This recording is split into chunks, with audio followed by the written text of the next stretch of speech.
Voilà donc une tranchée avec un tuyau en polyéthylène dedans qui vient de la cuve et qui va alimenter des bornes fontaines. Et puis juste à côté on a ce qu'on appelle une séguia. C'est un canal d'irrigation pour les parcelles qui sont cultivées et qui sont juste à côté. Voilà, alors là on ne les voit pas parce qu'elles sont un peu plus loin, mais ça emmène l'eau depuis la rivière jusqu'à très très loin. Et puis là ils sont en train de creuser une tranchée pour remettre un tuyau en polyéthylène pour aller alimenter une borne fontaine plus loin. Là on voit le local technique avec les panneaux solaires, alors je ferai une petite vidéo après pour vous le montrer. Et puis là on monte, il y a une tranchée qui monte et qui va jusqu'à la cuve que vous voyez là-haut. Voilà.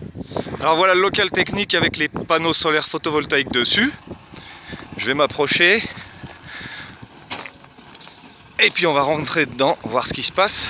Alors à l'intérieur de ce local technique, on a fait le forage, enfin, on a fait faire le forage qui est ici, là, sous la plaque. Donc c'est un forage qui fait 44 mètres de profondeur. Il y a la pompe. Et donc on arrive ici. Voilà, on repart, donc un compteur d'eau, des vannes, etc., etc. Et on repart en souterrain, on traverse pour aller dans cette direction-là, et on monte dans la tranchée pour aller jusqu'à la cuve. Voilà, c'est quasiment fini. Et puis on a ici tout le système de régulation. Alors la gaine grise qui arrive ici vient des panneaux solaires, donc l'électricité, on va dire, qui alimente la pompe arrive des panneaux solaires dans le régulateur, et elle descend par le tuyau bleu alimenter la pompe qui est dans le puits. Voilà. Dans l'autre gaine grise qui passe là à côté, on a les câbles, le câble arrivant du flotteur qui est dans la cuve, le flotteur de niveau pour réguler le niveau dans la cuve.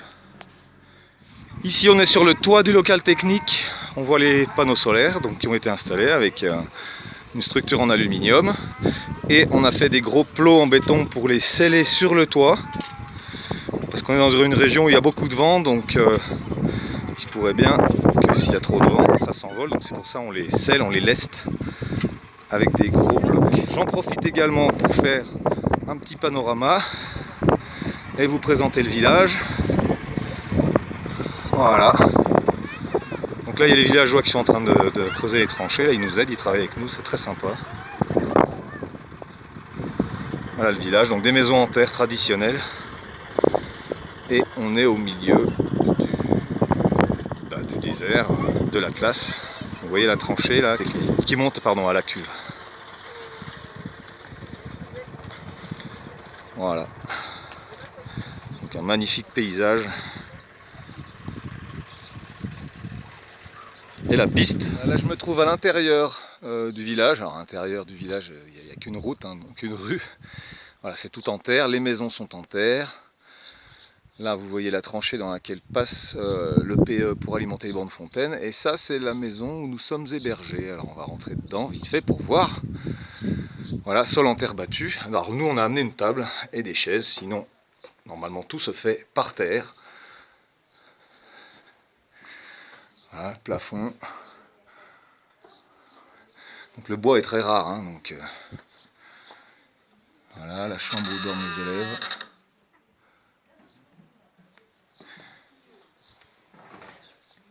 Et ici, nous avons la cuisinière.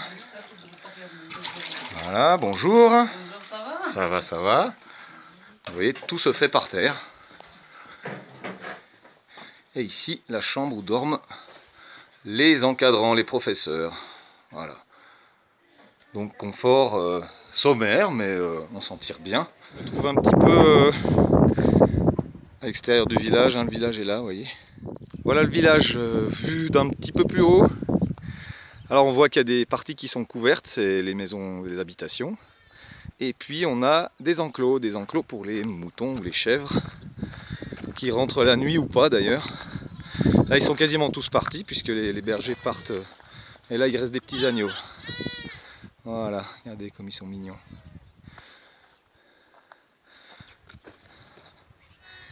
Encore. Voilà. Un enclos pour les poules.